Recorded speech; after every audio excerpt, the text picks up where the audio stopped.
not too fun. But and actually, I might even keep this little clip towards the end of the episode. That's funny. So it is what it is. But hey, aunties, this is Frank from Let Me Be Frank podcast. What's brewing today? Introducing Auntie Baby Blue. Ask your aunties. Homophobia at the workplace. And happy Pride, bitches! So get your cups ready for Minority Report.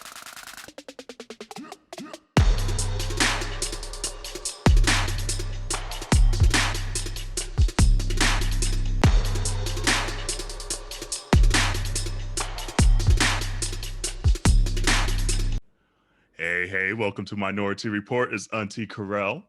Auntie Dawon here. And Auntie Jerrell. Hey, and you know what? Actually, Dawon, yours sounds a little different. Is it recording on that one? On your mic? I'm recording.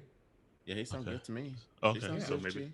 Okay, here we go. I hear all of her. All of hers. Okay. She all the way down my tonsil, so. Ooh. I know that's right. Do we need to do a retake? Right. No, we'll just keep it. It is what it is. It is what it is. How's everyone doing today? Good. Hang it over. I know that's right, Jerrell. I'm just gonna drink my adult juice over here. I am. Let me tell you, God is blessing my family. He is doing His work, and as Ariana Grande said, I ain't got no tears left to cry, girl. She just been weeping and weeping for the last 24 hours. But hang in there, boo. Hang in there. It's gonna be all right. But this is my happy place. This is my therapy. This is where I get to come back to me. So you know what, the girl is ready. You know, she's about to make it work. So yes, ma'am. Yes, ma'am.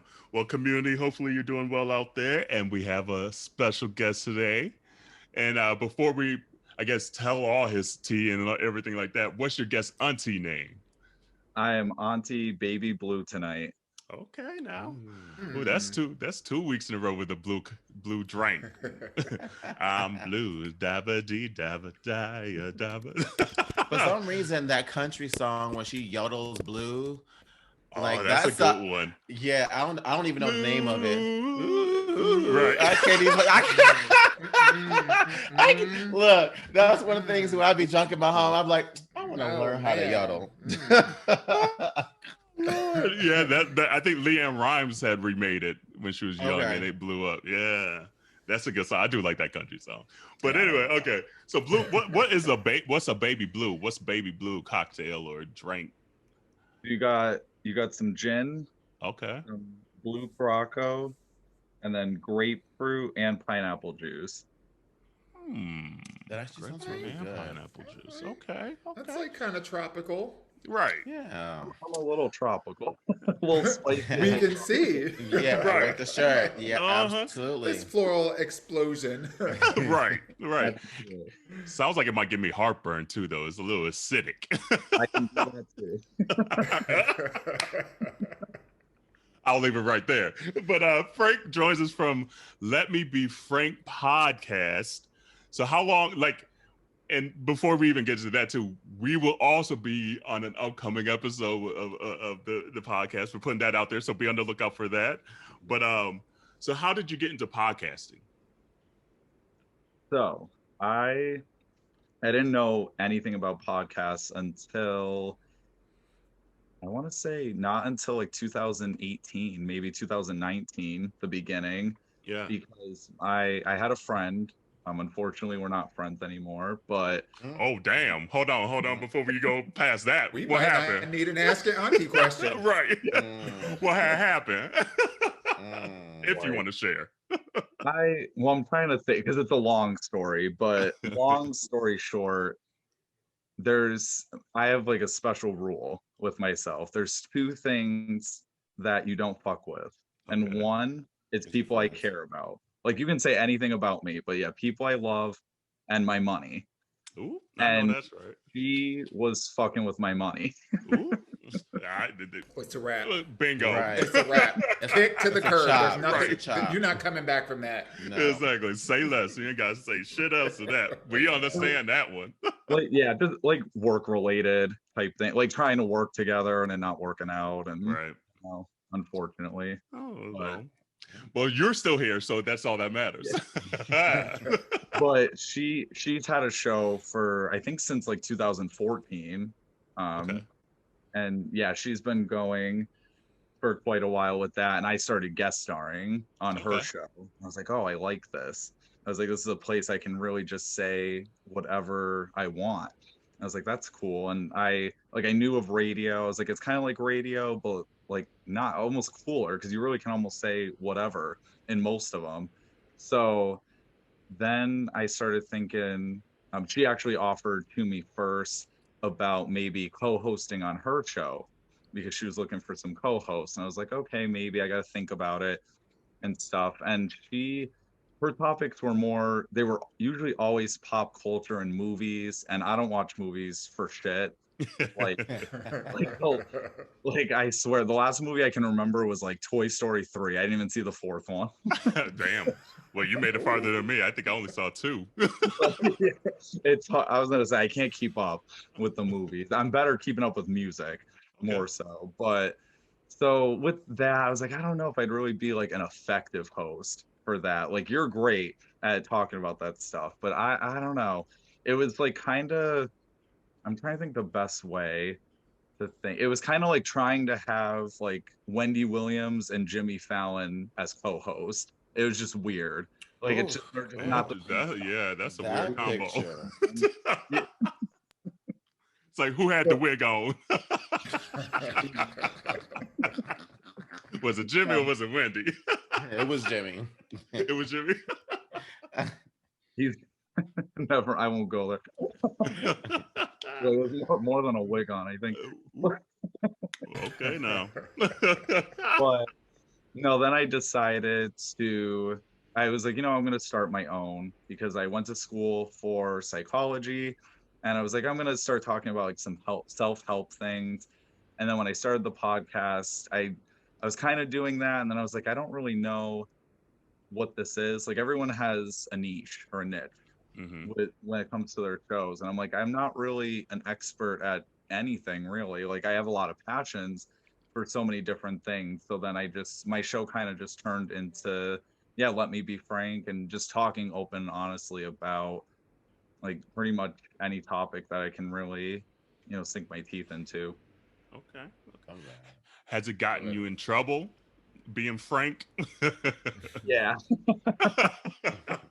It has. I've talked about 2 of my past jobs on the show, and of course, there's going to be at least one old coworker that catches it, and it wasn't. So I probably don't have the best references anymore, but I like to have a good time. I'm here to have a good time. Hey, look, you told your truth. That's all that matters.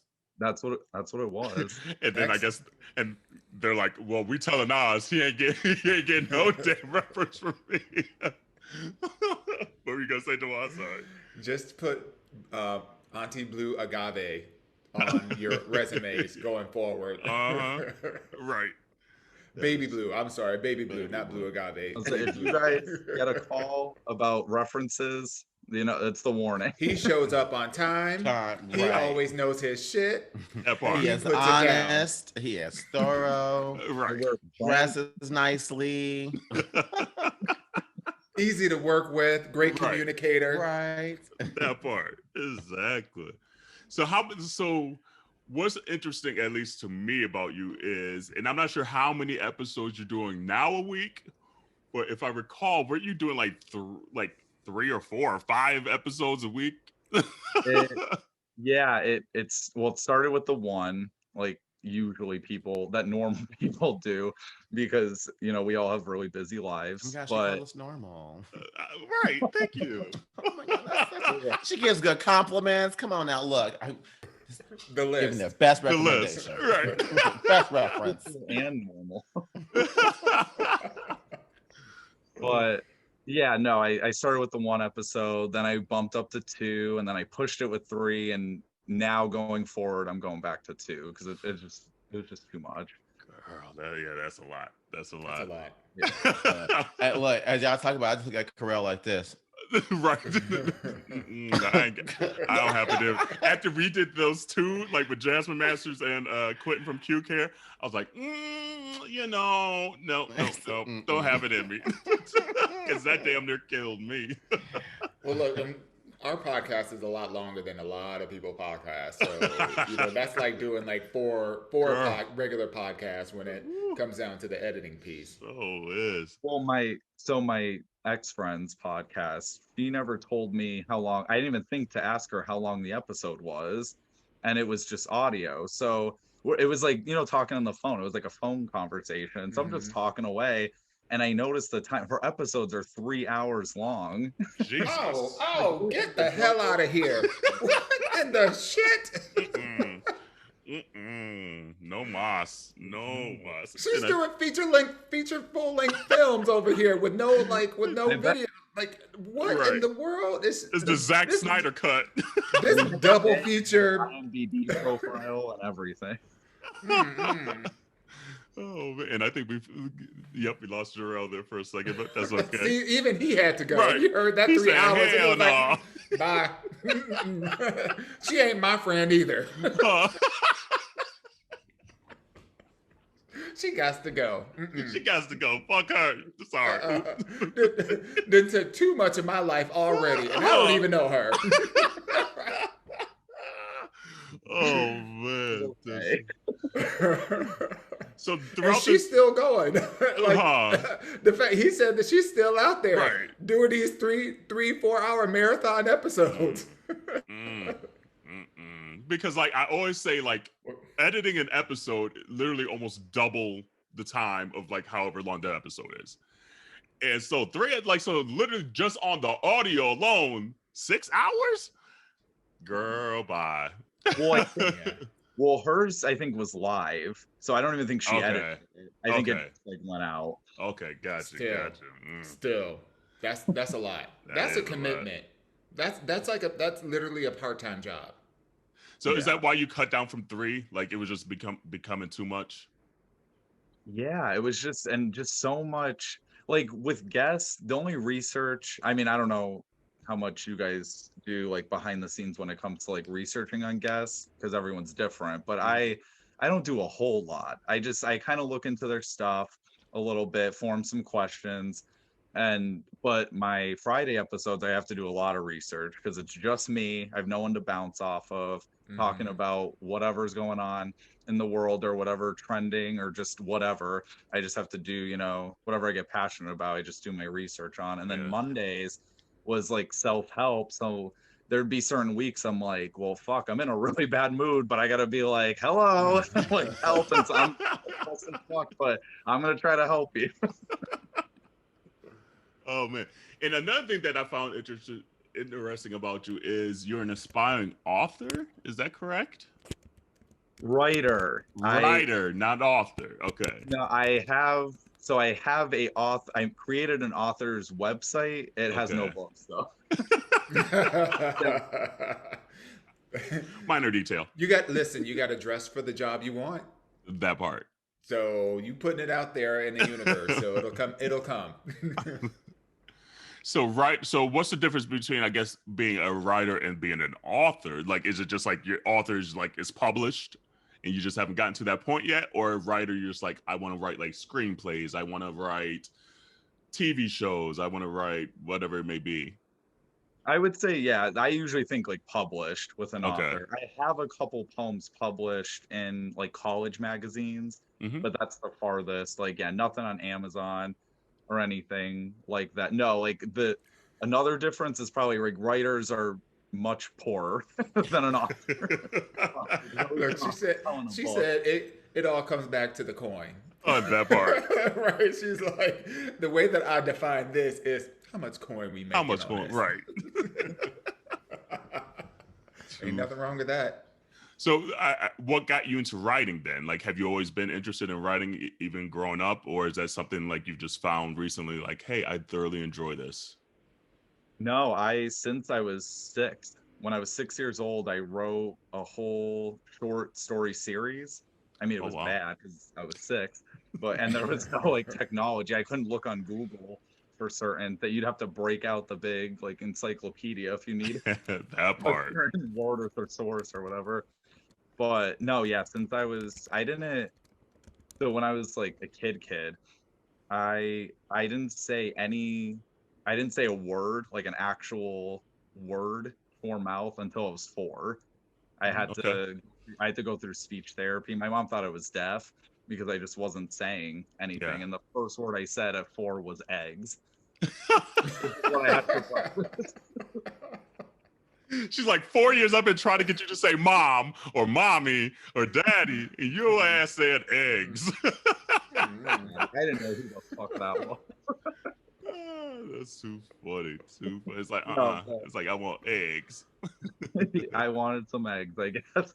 But yeah, so I think because I was more of like that quiet observer type kid, I think that's what really fueled the creative writing and everything. And my mom, you know, I grew up with a single mom raising me and always having to work and stuff. So I really like gained this like crazy big imagination that I tried to carry into adulthood.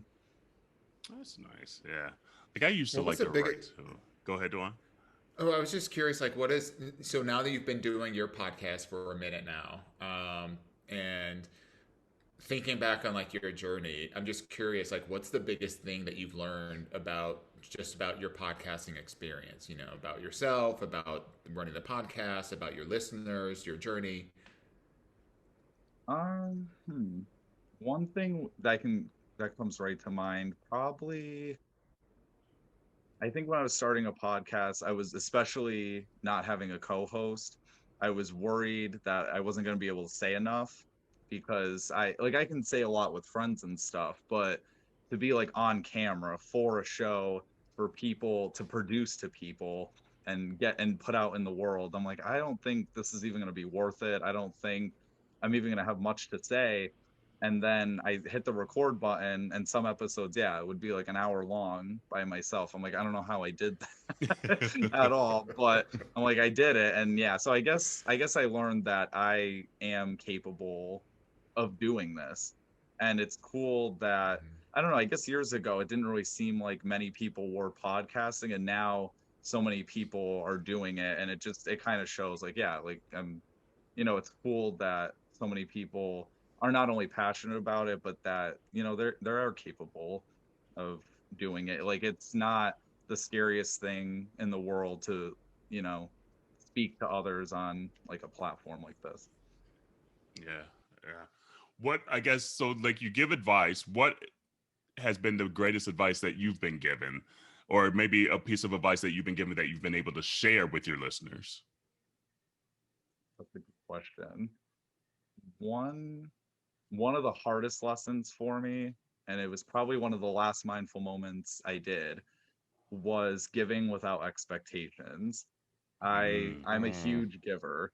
I enjoy giving gifts more than receiving them. The problem, though, was that I would give gifts, and then I either didn't get anything back, or I'd get something back that I didn't feel like was of equal value or better. Then this was years ago, I felt this way.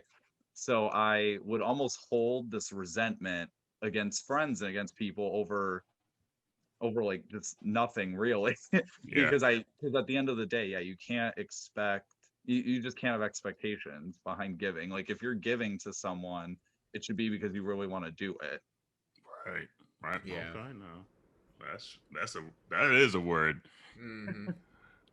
And I'm trying to think, like, I don't think I hold anything like resentment, like when I give. I don't think I am like that, but I know some, like I've had some, like I'm not going to name names. Never mind. I was about to spill all my tea, but where it's just like, they're like, hold on, I got you XYZ, and you like, well, okay. Like, I didn't know there was like a challenge, or like this was a race to give like the best, whatever it may be, you know? So well, I'll just say I still remember, because it pissed me off years ago. I remember when I was in like 9th or 10th grade, I gifted my friends. It was one of those like gift swap things around the holidays. And I really researched the person. Like, I went on all their social medias. I was like, that's what she wants. And I got her probably a gift better than her own parents got her. Oh, damn. Like I knew what she wanted exactly. I put the money in, I put like all the research into it, and then she got me. I mean, it was nice, but it was nowhere near. Where I guess she get you, Frank. Right. What was it? I want to know what it is.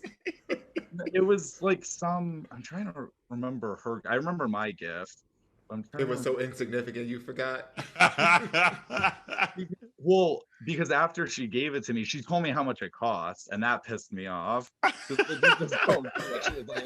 was only $5-10. I'm like, bitch, like I spent $8 on your gift. Like, fuck you. Wait, did you say $800? 80. No, I was about to say, dude, Jesus. I'm balling in 10th grade. Right. Rich. No. Oh, man. Yeah. No, I was so like giving gifts is my love language. So I do feel some kind of way when someone's like, oh, I don't want you to give me something because then I have to give you something. I'm like, but don't. Why you got to hold me back? I don't want anything out of return, but I will say if the expectation is to give someone a gift, like for weddings, for instance.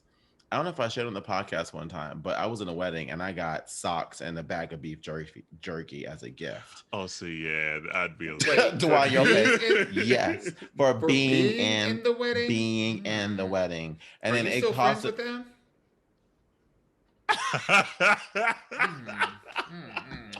them? Somebody went shopping at the gas station. Like, where do you even get this kind of stuff from? Like, they only sell beef jerky at the gas station. They said 15 on pump 2, and then let me get these socks as beef jerky. I would have never thought of that comp. How did they think of that combo? Right. And then they had all of us like rent like tux from like these little boutiques, which cost even more. Yeah. So we end up spending like $380 to rent a tux for a day, and I got some socks and some beef jerky. Meat and feet. meat and feet.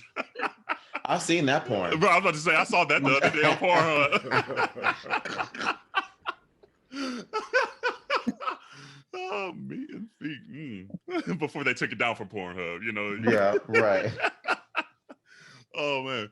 So another thing, earlier you had mentioned about like some old jobs, and I know one segment that you, or at least had going for a little bit, was talking about you working at Old Navy. Mm-hmm. So what is something that you've learned working in retail? Because that was like one of my first jobs ever in life. And between that and working at Ruby Tuesday, there are just certain skill sets that you learn that carry on throughout your life. What is Ruby one for Tuesday? You? Ruby Tuesday, girl. Woo! So, probably two different lessons. So one, I don't know who's listening to this, so sorry, because not everyone knew, but one like work-related one, I guess. There's a work-related and a personal lesson. So work-related one was that how do I word it? You're worthier than you think. Because like they'll treat you as replaceable, but you're really worth a lot more than that, and you need to know your worth. And I started learning that over time, and then I started asking for like more money and stuff like that, and respect, and not being like talked down to. Especially I was a few different manager positions, and I was like, I'm not going to be talked down and stuff. A personal lesson was don't form romantic relationships with people you work with. He had to pause for a second how to phrase that sentence. Because I was like, I don't know. In the changing room, doing work hours. No comment. Oh man, that's the one thing I thought I would see working at retail, like people hooking up in the dressing rooms. At least I didn't catch it, and I never really. It happens all the time. I never caught it. People have sex in there. Oh, I believe they it. pee in there. They do everything in there.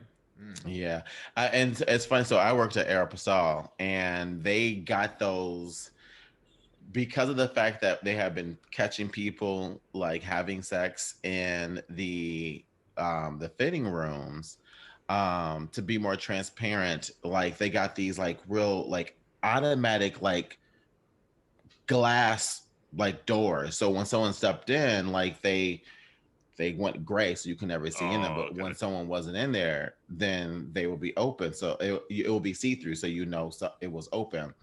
And there'll be times when people be literally sitting there in their underwear, sitting there just like talking to someone on the phone or texting, and all of a sudden the glass will go clear and you can see through because they stop moving. And I'm like, oh, girl, you better move. Like, get in, get out. Because we see all your goodies. All your goodies. Come on, Sierra. Girl. Yeah. That is funny. That's still a thing? Yeah. Damn. Oh. Yeah. And all these years, I didn't know that's how you pronounced it. I thought it was pronounced Aeropostale. You said Aeropostale. Oh, damn. See, look at me and my little Midwest minded self. It's interesting because it's French and it means airmail. What the airmail got to do with clothes, I don't even fucking know. But yeah, you know. I worked at Old Nave. Right. Oh no.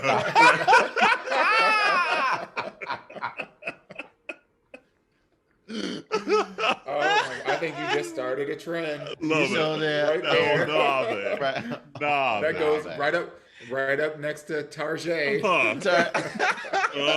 Where'd you shop at today? Tarjay and Old Nave. I'm so here for it. But okay, we're gonna have you the whole entire episode. So we got some hot topics and some Ask Your Auntie questions and things like that. We'll have you stick around. But before we do that, tell them your social and like what days your podcast episodes come out again and things like that, so that they can make sure that they check you out. Yeah, hopefully I don't change it for the 5th millionth time. But right now the schedule is Tuesdays and Fridays. And Tuesdays are usually with a guest, and Fridays I'm alone. Okay. On the episode. Those are the days. Perfect. Let's see, socials. Want to say, so Frank Podcast is the Instagram. And then, let's see, we have, does anyone even use Facebook anymore? That part. I may gloss over that one. But my TikToks, Let Me Be Frank. That doesn't really have much to do with the show, but that's just like me being stupid. Okay. Funny stuff. Let's see. FrankAnthonyBooks.com is my website. So that's connected to like the merch and the podcast. It has everything but books on. I'm about to say all the books you haven't written yet. There's some stories. It's the aspirational page. There's some short stories and book reviews, but that's the closest you're going to get. Yeah, no books yet. With that, those are the two main ones. The show is on Spotify, Apple Podcasts, iHeartRadio, a bunch of different YouTube, but I'm kind of starting to go just audio for now, just to test it out.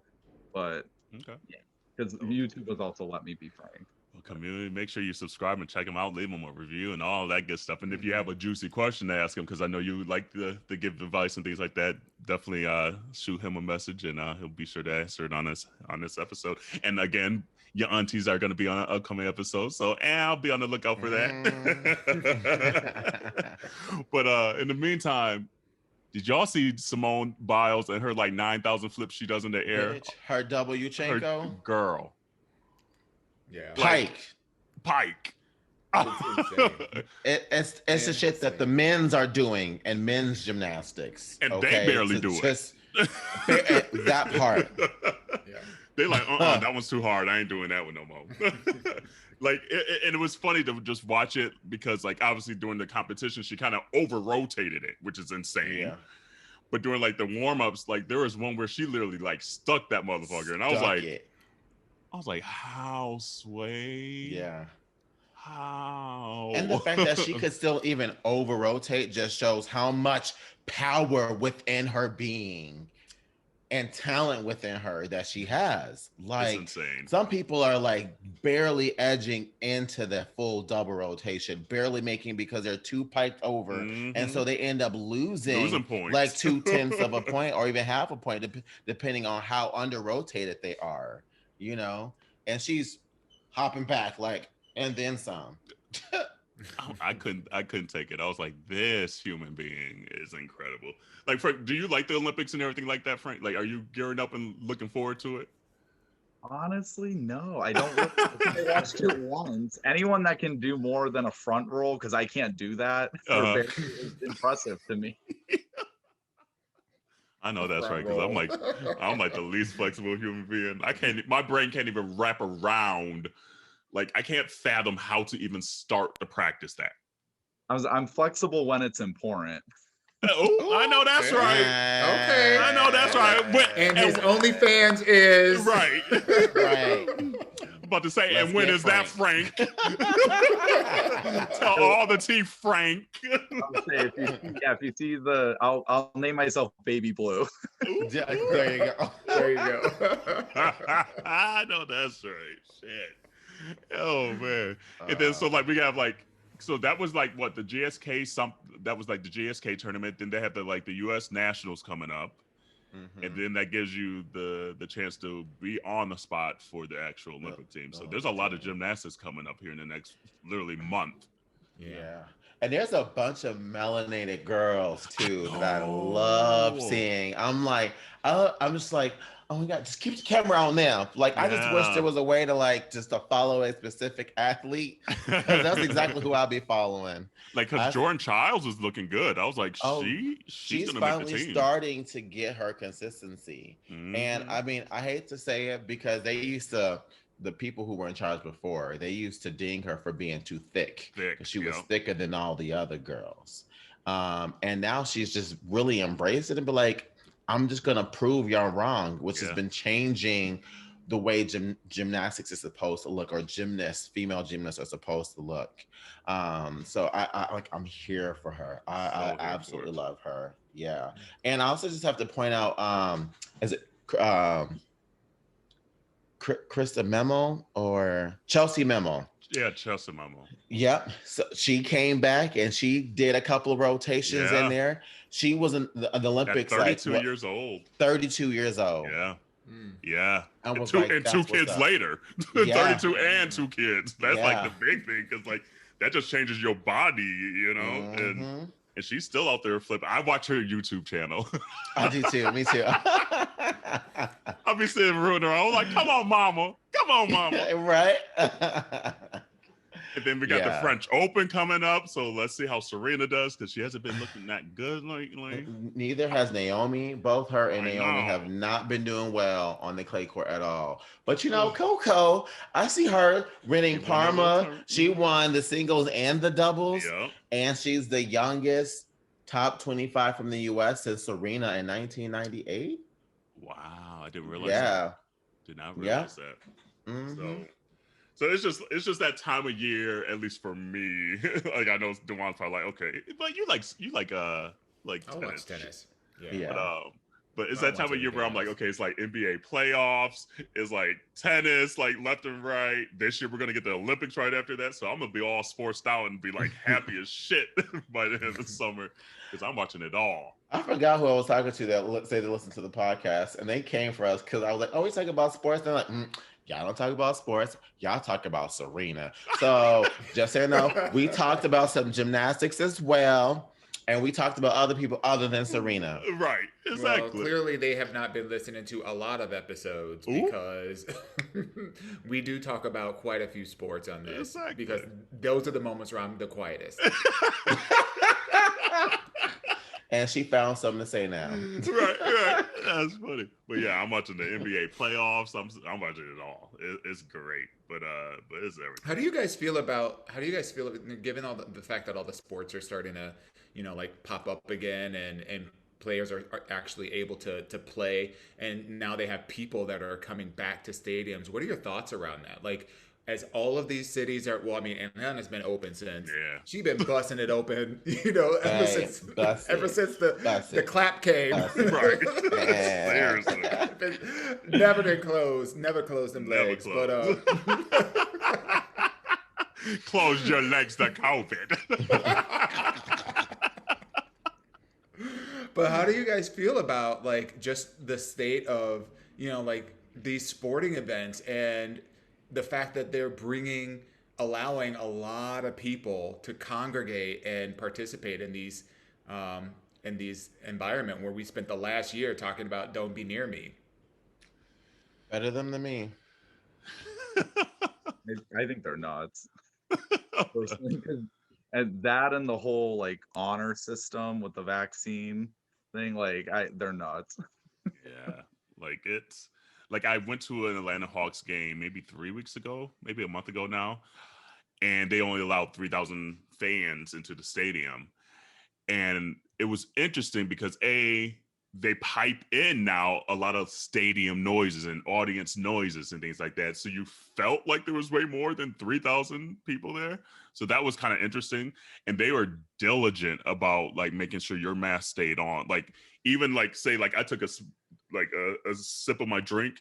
That second that bitch had like sat down, you had to put your mask back on. Like you couldn't just like sit and chill without and thinking you're about to take another sip in like another minute or something like that. Like I got tapped on the shoulder about it. My friend Sean got tapped on his shoulder. Like they were on it to make sure that no one was ruining it for anyone and putting even the people that were working in danger, quite frankly, even if you were vaccinated, because by that point I was already vaccinated. But I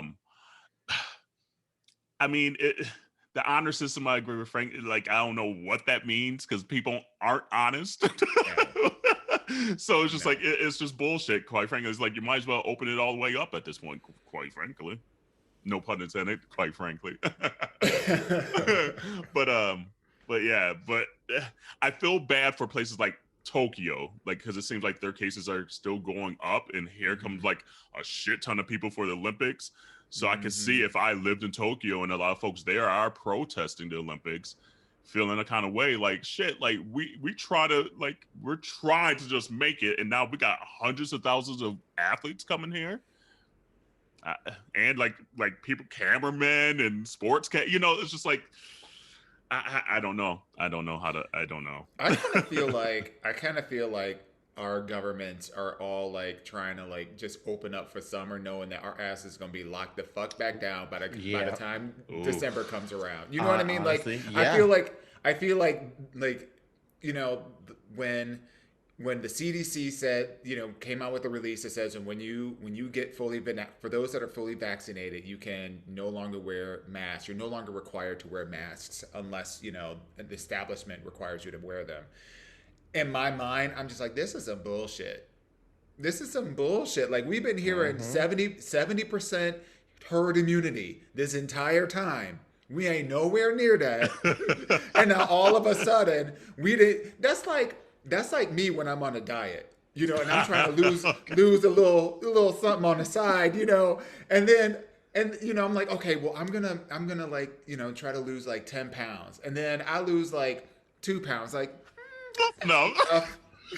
Where's that ice cream? Like, I feel like that's what's going on, and I don't know what it is. I know people are like tired of being in the house and like social distancing and not being able to hug people and date and do all this other kind of stuff, although that stuff did go on. So did that part. But it's like there's this rush to get back, and like now that we have all these sporting events that are now back on, and we're entering Pride Month, so there's going to be a whole bunch of there might not be parades, but there certainly are parties. So it's just like, what the hell is going to happen come like August, September, October, when everybody got COVID again?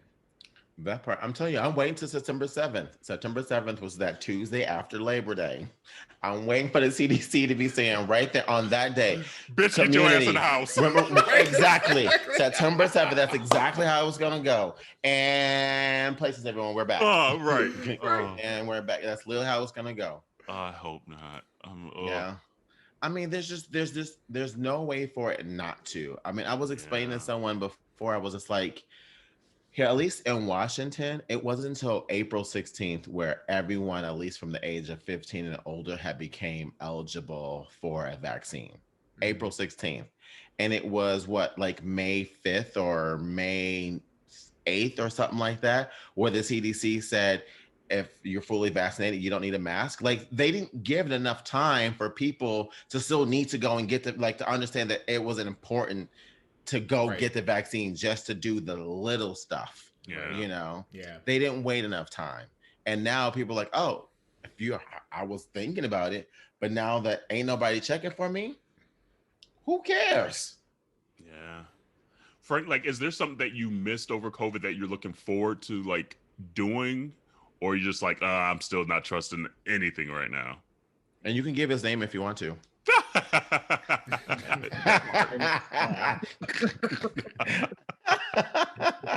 I was gonna say that was lacking a little bit before COVID in my life. Then we gotta get Frank out here. Come on, people. Get vaccinated, damn it.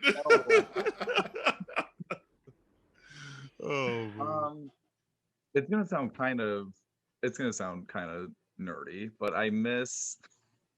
so I really like Barnes and Noble, the bookstore, and he said the bookstore just in case people forgot. Right. What? It's like, what is Barnes and Noble? Alexa, what's Barnes and Noble?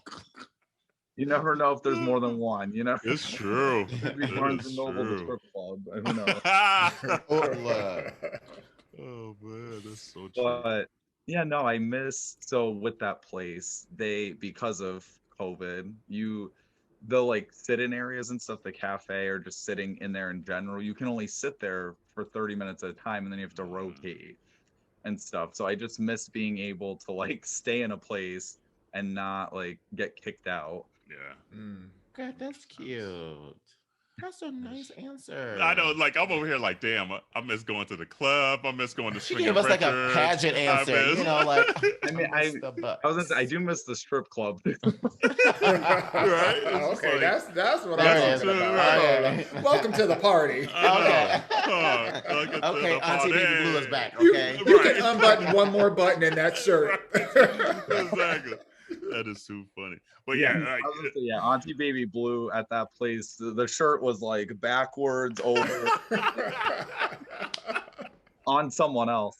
Well, I know that's right. All right. Yeah. Really skinny ones got a little cold. Right. He's like, I might be nerdy at Barnes and Noble, but don't try me. Don't play me. She's like, I'm about my coins because I know how to spend it. Right. That sounds like a Housewives tagline. I was like, you don't have to buy the books at Barnes and Noble. Right. That is true. For free. I used to read all the magazines. I used to go to like Walden Books and Barnes and Noble and read like Ride On magazine and Word Up magazine. Literally read the whole damn thing, not pay for it, and put that shit right back. And then try to like sneak at the Playgirl magazine that was back there too. It is what it is. But all right. Anyway, what time is it? Ask your auntie. All right, who wants to read today? I'll read it. I can read it. Go for it, Jerrell. All right. The Ask Your Aunties is, can I ask for advice? I got a new job a week ago, and I have a feeling that someone I work for is homophobic and might not be one person. Not sure what that part means. I don't know how. Be one person, just one person. Oh, and it might not be one person. Thanks, boo. The It Is Missing community, so don't read. Don't come for me. Missing. Okay, she can read. Reading rainbow. I can't see everything. Come on, LeVar. So back to the Ask Your Aunties. So it might not be just one person. I don't know how to act, and don't think I can hold my tongue if it escalates. I need the job since it's my first real job since COVID. What do y'all think? We'll let Frank go first on that one. Well, after the work story I just shared, I don't know if I'm the best. You ready to risk it all? I would say, are they really homophobic? Like, or is it repressed? Like, maybe they are. You never know. Ooh. I would have found that out. Is that what you're learning in them books at Barnes and Noble? Right. I would say, yeah, some of that like historical Chicken soup for the repressed For the repressed soul. But no. Anyway, on a serious note. Okay, so I'm probably still not the best for this type of question, because when I start getting unhappy at a certain job, or if I was in this situation, if my environment felt toxic, I would plan on leaving. I would start forming a backup plan somewhere else, start making a new nest to go fly somewhere else, especially if it's more than one person, because like ain't nobody got time for that. There was another job that I worked at in the past where I didn't work there long because they purposely were teaching me how to do everything wrong. And I found out like all of them were toxic. So if your job that you're at, if all of them are homophobic, or most of them, aka toxic, because it's ignorance and toxicity, then it might not be worth staying there. I don't know if there's a way, I don't know what job this is exactly, if there's like multiple ones where you could like transfer to another location or something if you really wanted that field. But yeah, I mean, and the only other thing I could think of is, I guess, talking to HR, but at the same time, that doesn't always, unfortunately, that doesn't always solve the problem, which is unfortunate. HR is kind of, I've learned it's been lacking in a lot of companies, unfortunately, and people get away with this fucked up behavior. So I don't even know if I helped, but Yeah, no, you probably perspective for sure. I guess I'll hop in there because we do have an HR professional now. We sure do. So we'll see. It'll be interesting just to hear Dawon's perspective on this. But this is a tough one because it just depends for me, and this is going to be a gray ass answer. The first thought of mine is just like, don't fuck up your coins until you have a backup plan. Don't be leaving and then be like, shit, no, I ain't got no, I can't pay my bills, this and that. Because there's a lot of homophobic people in this world, unfortunately, and they're not going to be the only one. And so my first thought is, see if you could dig in for a while, see if there's potentially a different manager you could potentially get, or a different group within the job you could potentially get to, whatever it may be, but have a plan, a roadmap of whatever it may be. If you like the company, have a roadmap to a different position, a different location, whatever it may be.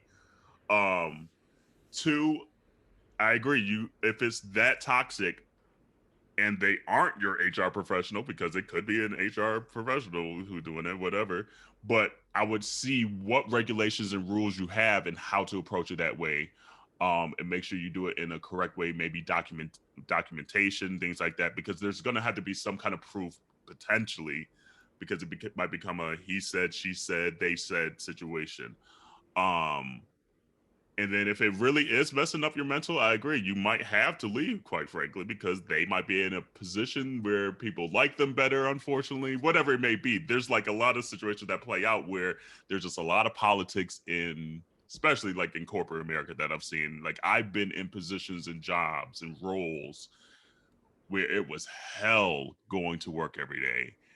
And that manager was able to schmooze the right people to make it seem like Kerel was the problem. So what did Kerel do? I had to stick it out for a while, but I made me a game plan, I made me a roadmap, and got my ass out there, and ended up getting a promotion out of that bitch too. And Kerel is a fuzzy bunny. I mean, come on now, she ain't causing no problem. Nothing, nowhere. Especially now at work. I ain't got time for that bullshit. But I like looking back, even now that I'm older, I think she was either a little biased or a little threatened, because when I got into that role, I came in highly touted and things like that, and And even at the customer that I was in, day out, they enjoyed my work and started going to me more than they went to my manager. And she wasn't feeling that. And it was creating some insecurities in her regard.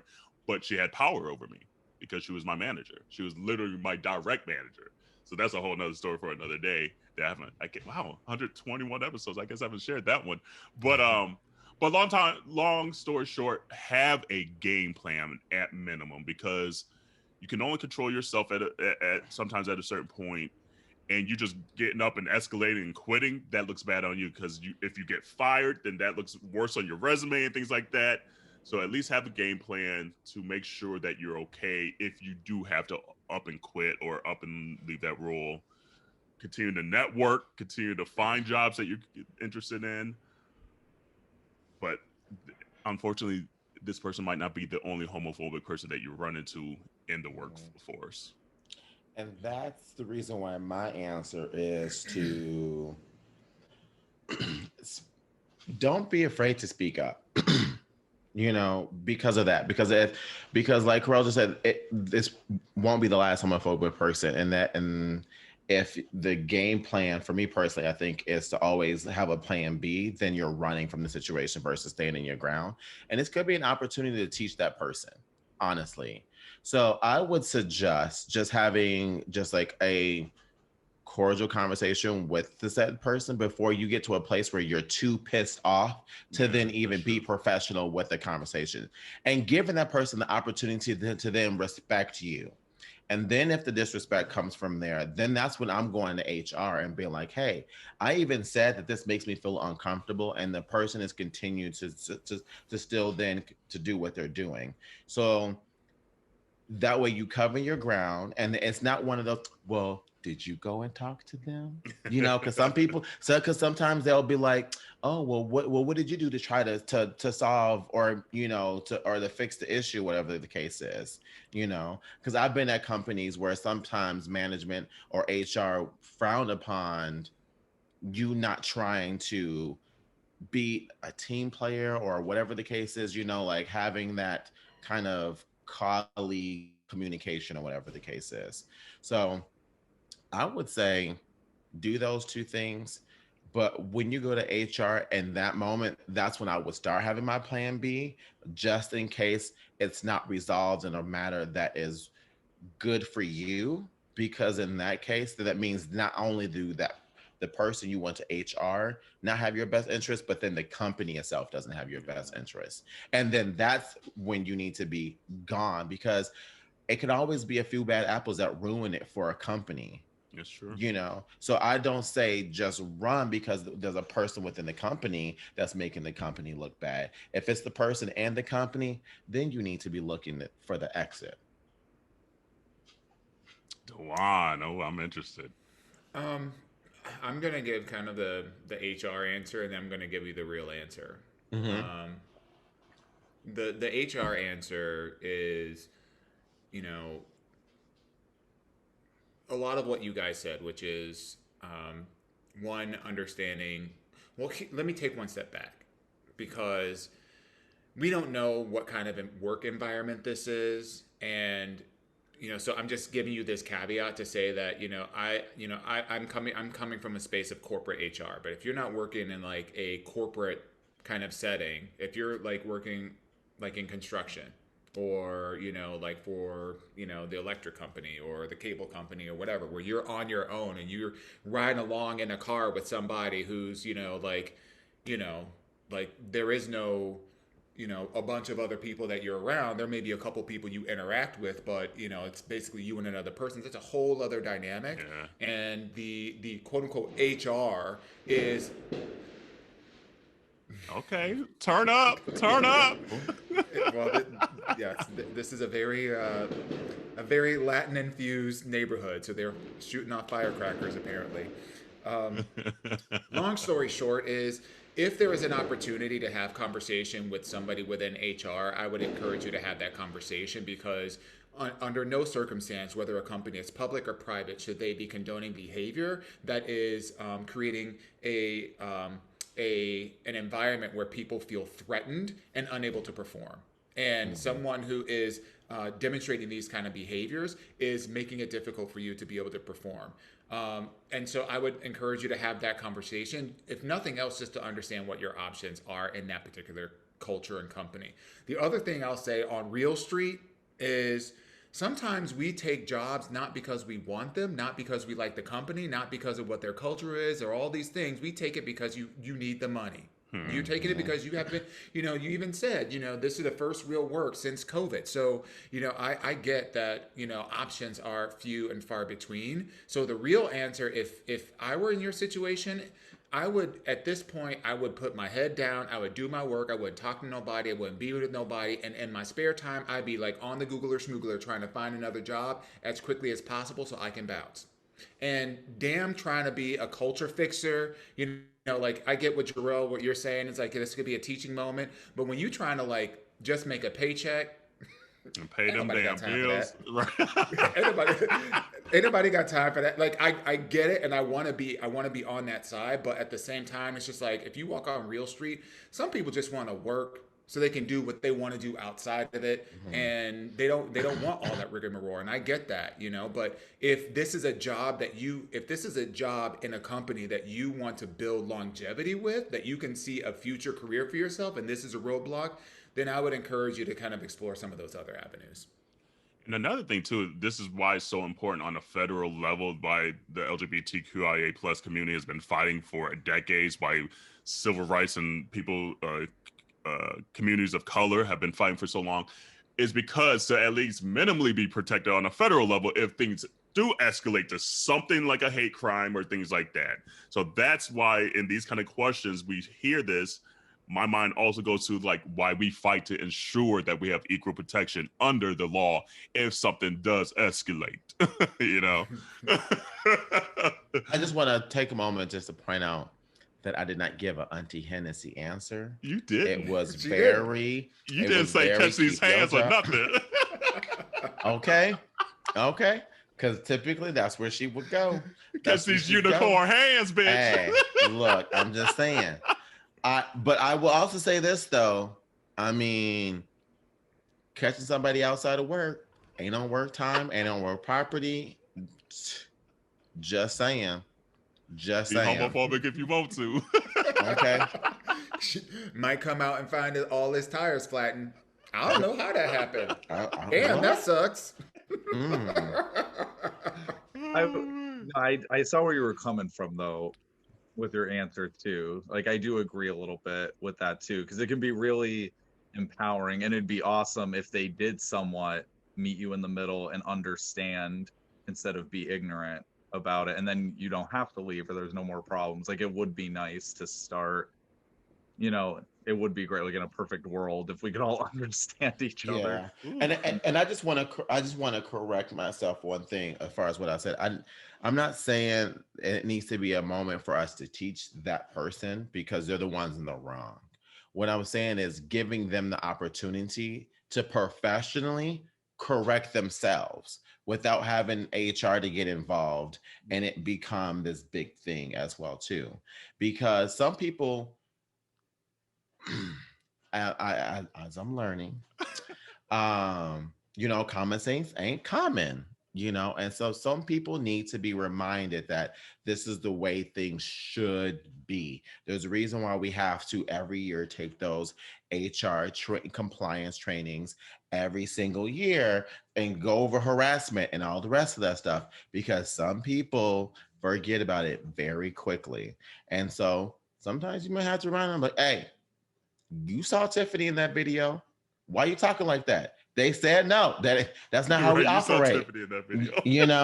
So I'm just saying I would like to give the person the opportunity to correct themselves, versus me going straight to HR and then them feeling some kind of way because they thought, oh, well, I thought we were cool enough for you to say something to me, or even try to play that, oh, well, I didn't mean anything. No.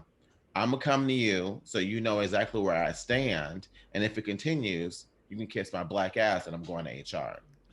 you know, because I don't want the crocodile tears. I don't want I really wish they would have told me because I really didn't mean anything by it. You're like, no, you're not about to downplay the reason why I had to buck up and get HR involved. Two other things came to mind. One, this is harassment. Absolutely. This is not like microaggression. This is the classic definition of harassment, creating an environment that makes it unsafe for me to be able to perform because I'm being otherized in some kind of way. And this is what HR gets paid to do. So that's number one. Number two, if you twerking on the job and twirling around and be an extra, I mean, it might not be homophobic. It might just be they're telling you to do your damn job. So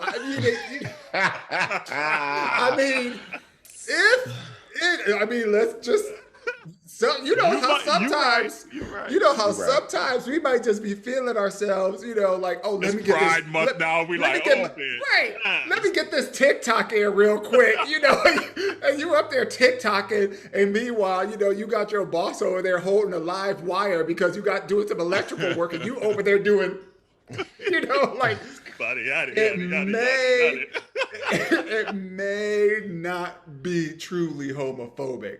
Mm-hmm. However, if it is a situation of harassment, if it is where they're making disparaging comments about your sexuality or someone else's sexuality or anyone's sexuality or sexual identity or any of these protected classes of things, then that's something that certainly you want to get someone who understands the legality involved to be able to support the conversation, but just be mindful of what you're classifying as homophobic behaviors, because we don't have a lot of insight to that, so we're making some generalizations, and by all means, I'm not victim shaming, but I'm just saying, let's have a balanced approach, right? Before we call a thing, let's make sure that thing is actually that thing. Right. But kind of on the, I guess, maybe continuation of that, when it says it might not be one person, it almost sounds like it's a cultural situation potentially at that job. Because if you're getting that feeling from multiple people, it seems like it's being allowed by whomever it may be, whoever's in charge, to have that kind of culture of homophobia or maybe even up to that line of where it might not be appropriate. Mm-hmm. So it'll just be interesting going forward. So whoever sent this in, let us know if what's going on. We would like to fill us in on the details. We need to know what's going on, because if you was pussy popping due to to city girls, on the while y'all supposed to be picking up trash or whatever, or you and your there's this Key and Peele skit that they do when they're in an office, and Key, one of them is really effeminate gay, and the other one is just not, or whatever, or not presenting, let's put it that way, presenting feminine, presenting, what one would call gay or whatever. And the other one has penis straws on their desk, and I've seen that. Yeah. I mean, there is a case where you may be doing too much for the workplace. But given the benefit of the doubt with this particular situation, harassing behavior that is specifically based on those protected classes it's not allowable. It's criminal. And and this is a situation where getting support from someone who understands the legality behind these kind of actions, especially if there are multiple people that are involved in creating this environment where you don't feel safe to be yourself and or to perform, is warranted for getting that additional support. Well, continue to send your questions to aya@minorityareport.com or DM us. We love these questions coming in. And it kind of reminds me, I'm not sure if you saw the Pose episode this week, but going into did you see it, Jerrell? No, I don't want to spoil nothing. Well, going into where she was going to go buy that dress, so I don't spill too much of the secret, and the transphobia that occurred there. And so that's the situation, Dawon, like you were talking about, how It could be some corporate America, or it could be someone literally who owns that shop. Who's gonna he ain't reporting to nobody. He owns it. There ain't no HR. Exactly. So it's like in those situations, having a federal level and state level protections that you could go file complaints against is so key, and that we continue to fight for it to maintain.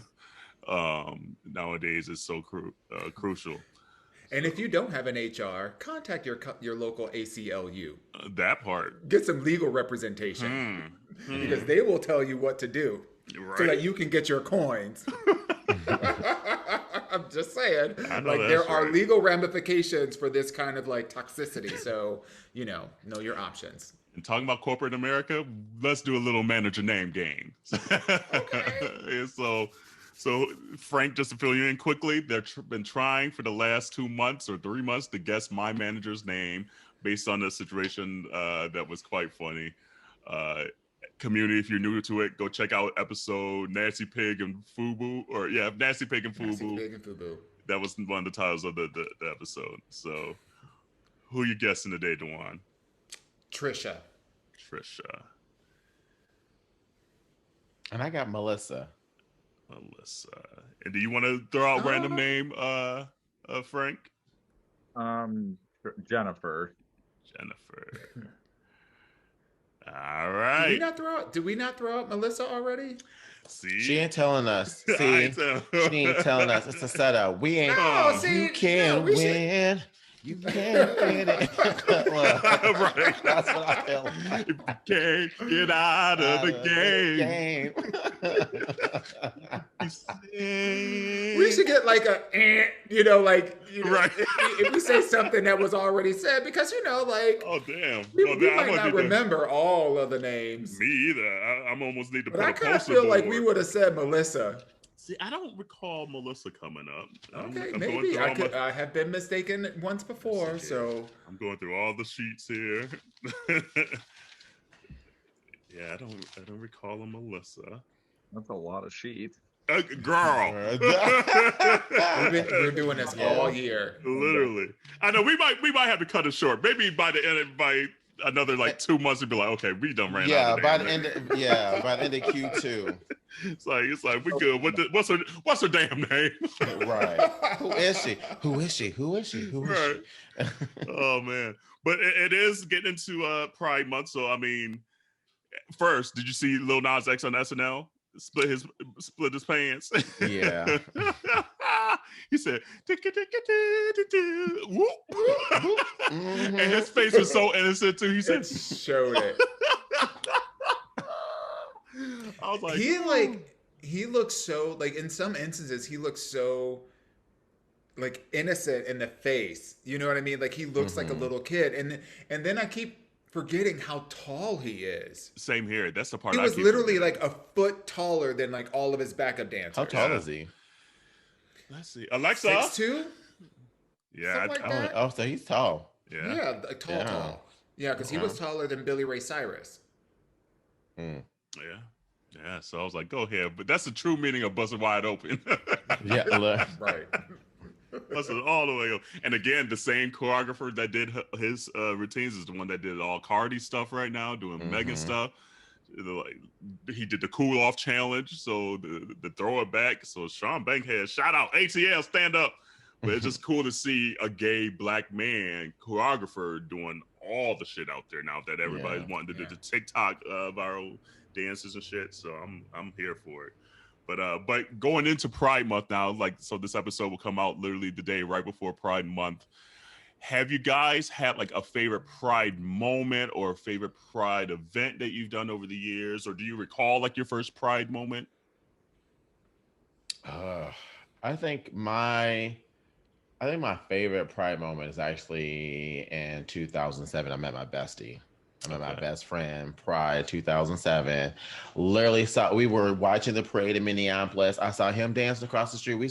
I was dancing across the street. So you know how you see like, hey, you see two people across the room going like that. So we're literally across the street going like that with each other. And the parade, and I walked up, I was like, I like you. I like you too. And literally we hung out. I think we hung out for like maybe like almost 2 months straight, like every day. Love Like it. we were like, that's my bestie. Yeah. That's probably like my favorite Pride story. Other than that, they just get shitty. Like I'm either blacked out. I'm either blacked out or I get roofied. So I'm like, Ooh, damn. That's a Mm-mm. terrible combination. That is. yep, Or absolutely. alternatives. So I've literally like, I've had 3 prides like just canceled for me because I got roofied. Yeah. Mm-hmm. So What about you, Frank? Holy shit! I mean, I'm still like in shock from that. All right. I've only been to Pride once Mm-hmm. my whole Oh. life. Which one? I know, and it wasn't until 2018. Okay. I think it was 2018, maybe a year or two before, but it was not too long ago, but not 2007. But Right. but Right. Was that Reed? Right. Not 2007. Call me an old hag over No. here. Damn. Well, we did have a birthday already. She did cross the threshold of 30. Girl, Right. damn. I was in high school though in 2007. Ooh, damn. See, now you playing us. See? I mean, to be fair, I got out of high school in 2006. Okay, so Oh, damn, just you to both paint the playing whole- us. You know. That's okay. That's okay. She already been, like I said, she's always been long in the tooth, so it don't matter, honey. You trying to catch up. All right. Well, so are you going to go to any kind of Pride events this year at all, or is this like still too COVID? Like, that's too. Or is it not even your jam? That's true too. Yeah, let me be frank. I mean, I only went with, I think, just one other friend who's, she's not really part of the LGBT community herself, but I just went with her once. And yeah, there was this, if anything, there was a bad experience that I witnessed. Not that happened to me, but that I witnessed, and it just really turned me off. And I saw what people were writing online just in general about Pride, and how I just see, certain gay men being against Pride. And I didn't really understand that at first. And then I saw what actually happened. But the long story short, I was just walking along, like the parade was going and stuff, where people were walking through, and I was just kind of walking past it. And I came across, there was 2 really skinny guys. Like there was 2 twinks. They were like the twinkiest of twinks. like yellow crummy white stuffed twinks. Right. The twink is off the twinks. But no, they were fucking bitches, because what I saw They were hungry. that Said what I said. there was a bigger man that these 2 had approached, and that bigger man was shirtless, and all I see and heard was them just completely degrading him for his size. And I used to be really big years ago, so I don't know, that's just really, and just in general, that's like the bullshit we deal with when it comes to dating and stuff. Well, I know you guys are married, so you don't really have to do that shit anymore. Correction, I am not. Close enough. If you listening, Leave Nick alone. yeah, Frank, that part wasn't for you, baby. That's funny. Now I'm putting my own ad out there. Like, I'm baby blue, looking for red with me purple. I know that's right. Yeah. Wait, how many colors did you just name off? he said multiple colors, bitch. I know that's right.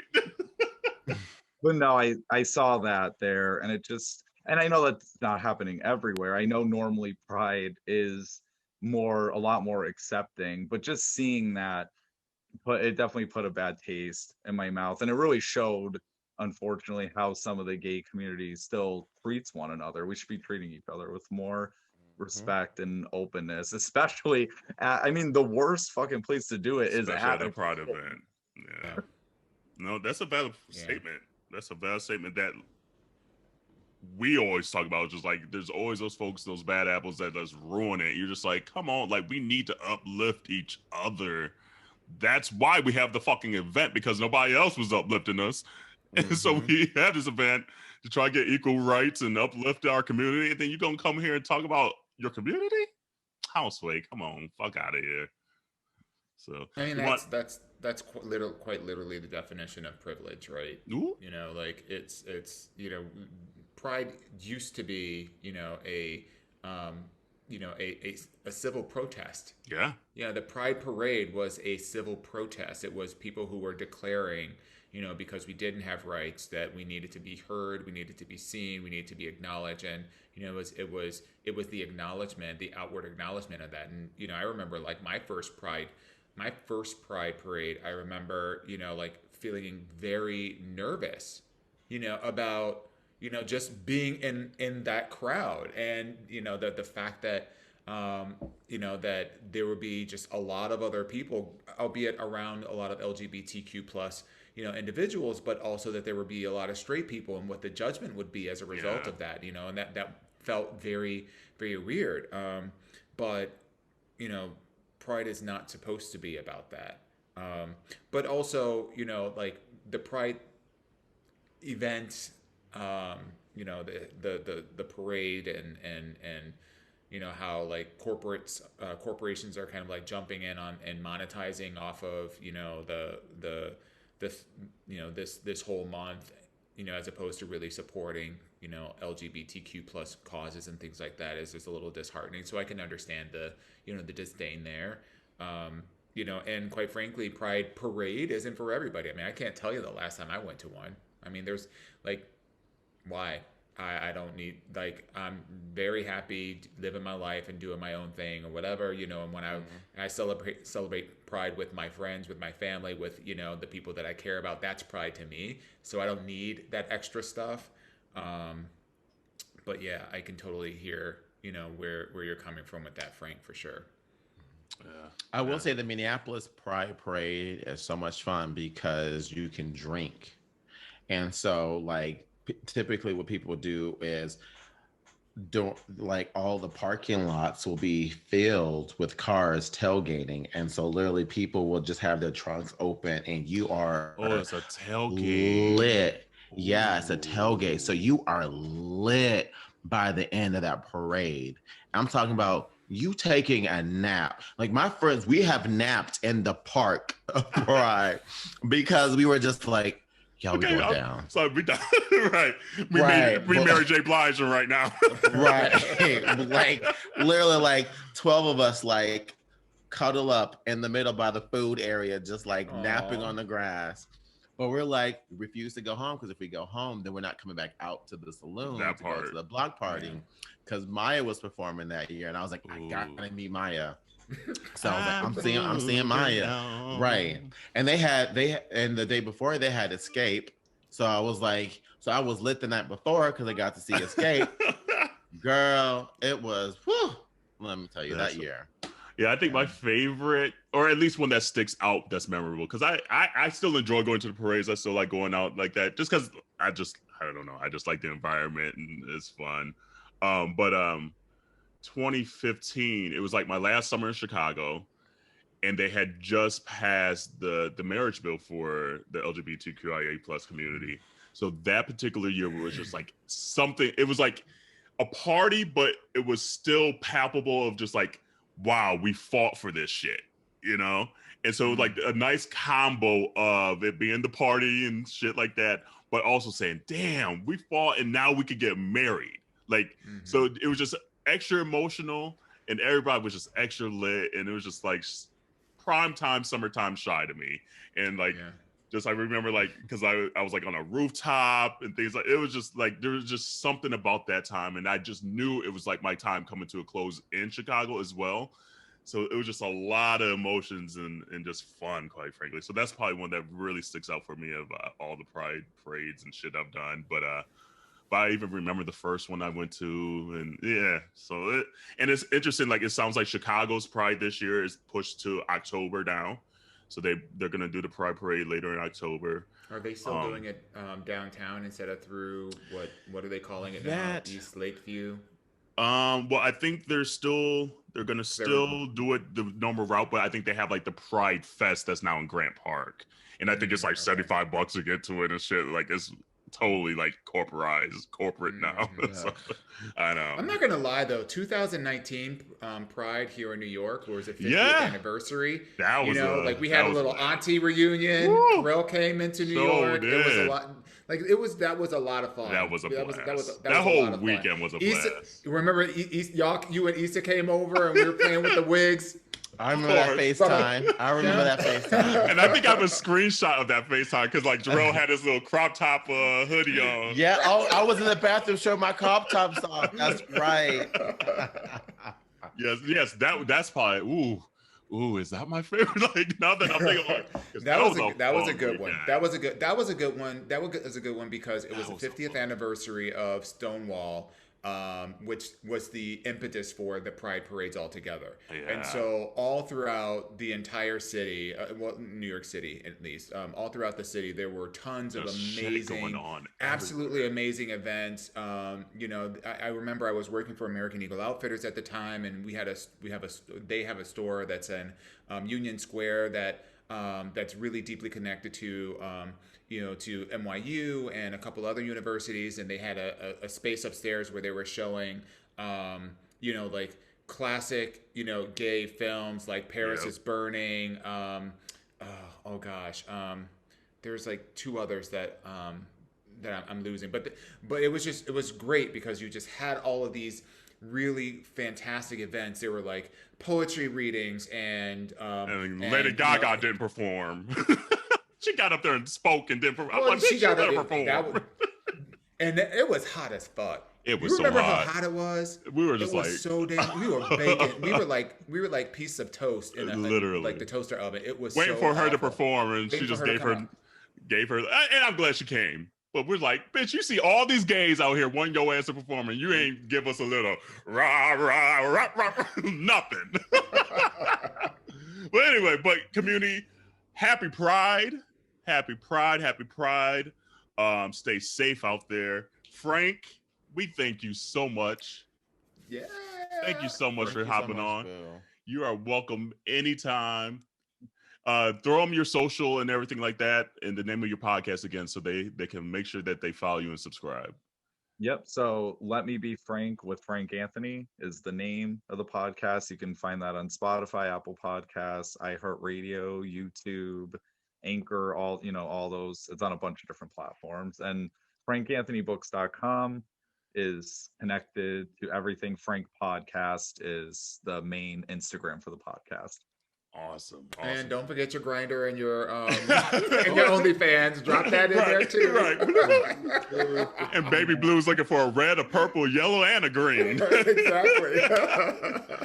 Oh man. But until next week, wash your hands, wash your legs, wash your ass, and be safe. Bye y'all. Bye.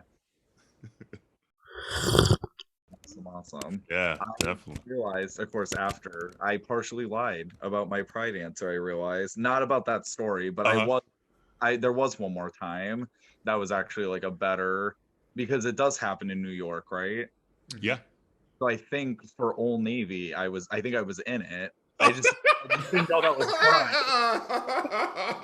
It was something where I was walking for a long ass time. That might have been it. Yeah. He said, I think I was in it. I just remember getting my steps in. I was tracking my steps. I remember meeting Lady Gaga and and driving the inaugural float. That's hilarious. Yeah, I didn't even realize because they were asking for volunteers and only one of my bosses and myself could go. I was too distracted because that was one of the people. Right. I was quit, so. So she was focused. Oh, so she signed up for other purposes. She's like, oh, that's gonna be there. Oh, that's where I'm gonna be. I seen them in them khakis. Right. Looking thick. Looking thick. I'm gonna see what them khakis look like on my floor. I know that's right. I know that's right. Happy Pride khakis. Listen, I'm not mad at you, Frank. You got to get it in when you can get it in. Been there. Oh, have.